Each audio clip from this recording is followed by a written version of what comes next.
sweeties, how are you doing? Welcome to Naya Sim. If this is your first time of coming across this channel, sweetheart, kindly smash that subscribe button, turn on the notification so you get notified each time I upload, and please give this video a thumb up. I appreciate you all so much, and I am saying a very big shout out to every one of you for all the love and support you all give me here.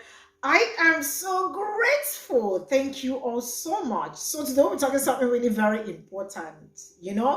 Somebody actually came to gaslight black people and ended up, there is one thing I love about black people these days. They are always minding their business. They don't go around looking for troubles.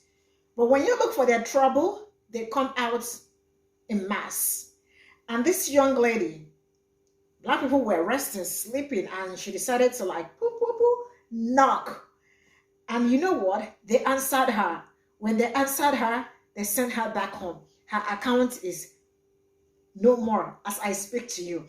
Now, let's say she actually came to ask defend white supremacists, because that was what she came to defend white supremacists. And first of all, she started by asking, tell me when white supremacists beheaded people. And you all can see the American flag, behind her. It tells a whole lot. And she asks, when was the last time white supremacy hijacked, plane, and killed dozens of people? And you know what? Black people actually came out to remind them about how they burned and hijacked, dropped so many things in black community, starting from Tulsa, Red Summer, and a whole bunch of them. Till this very moment, some audios are still leaking from their audios are leaking on the terrible plans they have for black people, leaning and shaming them. And somebody got the the nerves, or that city, the caucasity, to come out here and defend white. Right? You know what? Stay with the screen. I am going to roll this clip. We'll come back to talk about it, and I absolutely want to read all your comments. Let me know what you all think in the comment section. They actually did it hard. So let me roll the clip. Remind me the last time white supremacists hijacked planes, flew them into buildings, and killed 3,000 people. Remind me the last time white supremacists were burning down businesses and causing violence all summer of 2020. Remind me the last time white supremacists were beheading people on video and posting it for the whole world to see as a warning. Tell me, was it white supremacists that gave us the Patriot Act? I'll wait, I've got time. Alex, is this you? Yeah, interrupting my popsicle eating for this one. But you all think you all be onto something draped in your American flag, right?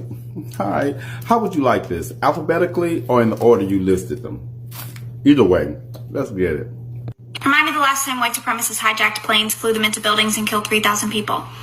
You want to talk about the first aerial assault in this country's history? All you have to do is look to 1921, Tulsa. That is when white supremacists, even with aircraft being in their infancy, decided to bomb a whole community. And more than 3,000 were displaced or killed. Next. And let's not forget 1985, where the city of Philadelphia employed helicopters to actually drop bombs on a black community in the Operation Move Zone. Y'all make this too easy. But let's keep going. Next. Remind me the last time white supremacists were burning down businesses and causing violence all summer. I could go to Tulsa, 1921, but that'd be too easy, because it wasn't even the worst. The red-hot summer of 1919 witnessed tens of thousands of black people killed at the hands of white supremacists. From East St. Louis to Elaine, Arkansas. Let's not forget Rosewood. Or just pick a place on this map, because on average they represent the death of thousands of black people at the hands of white supremacists. Now let's move on to the fact that we are still adding to the death toll associated with the Tulsa massacre, because we're still finding mass graves even today. As you were saying, remind me the last time white supremacists were beheading people on video and posting it for the whole world to see as a warning. See, I have to block most of this picture because TikTok will take my video down if I show it. But you want to talk about video? White supremacists been using mediums even before video existed to send their warnings. White supremacists use postcards, lynching postcards to show their handiwork and send it around to their friends. While photography was in its infancy, they used postcards and sent their threats of lynching of black people around the country. What in the entire hell are you talking about? Tell me, was it white supremacists that gave us the Patriot Act? I'll wait, I've got time. Yes, literally, yes, it was white supremacy that gave us the Patriot Act. But you know what we haven't got? After 400 years of being lynched in this country, we can't even get the Emmett Till Anti-Lynching Act passed that would make it a hate crime to lynch people. The George Floyd Police Reform Act or the For the People Act. Go pick up a book. Remind me the last time white supremacists hijacked planes, flew them into buildings, and killed 3,000 people. September 11th, 2001, because it was indeed white supremacy responsible for flying not one but two planes into the World Trade Center. Responsible for the largest in-house terrorist attack on its own American citizen. By using shock and awe, simplistic technique of psyops, consisting of media and politics, convincing said American citizens that it was indeed a nation of brown people responsible for said terrorist attack, because they had weapons of mass destruction.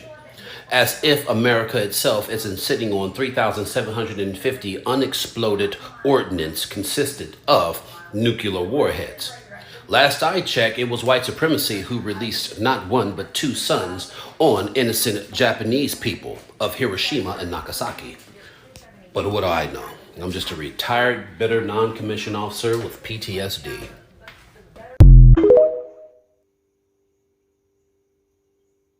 Remind me the last time white supremacists were burning down businesses and causing violence all summer of 2020. I recognize this rhetoric. You have family in the Ku Klux Klan. I know that because I have family in the Ku Klux Klan. I don't talk to them. I haven't talked to them in decades. I'm Jewish on my mom's side, so that was very problematic for them, and I have no problem with that.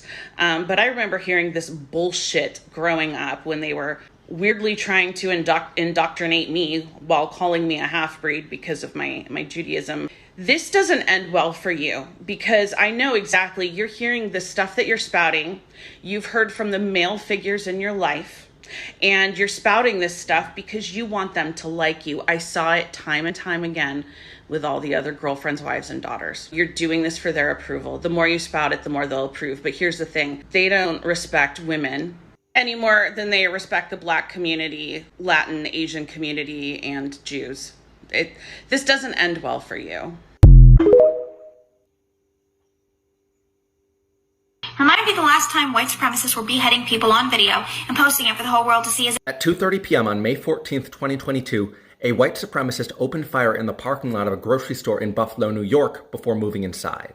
Explicitly targeting black patrons, he killed 10 in the attack, which he live-streamed on Twitch in its entirety.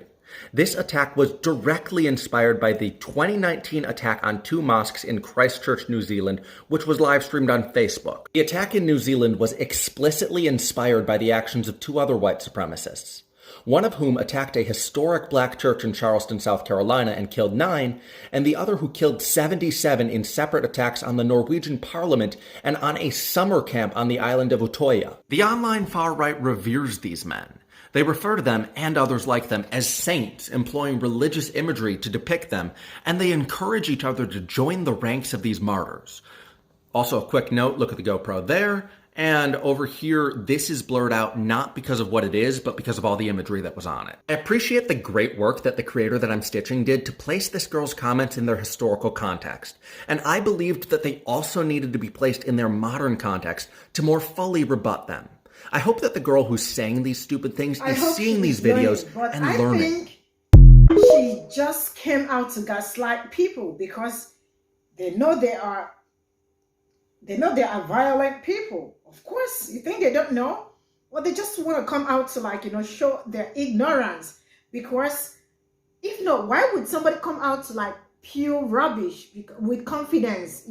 When people come to talk senseless things, bullshit, with confidence, and they ate her. As I speak to you right now, her account is no, I don't know what has been going on. Mess around and find out. So most of them when you mess around, they send you back home, and that is I love that kind of energy. absolutely great energy for me. Her account is no more. Thank you so much for all the support and love. I appreciate you all and see you all in my next video. Bye for now.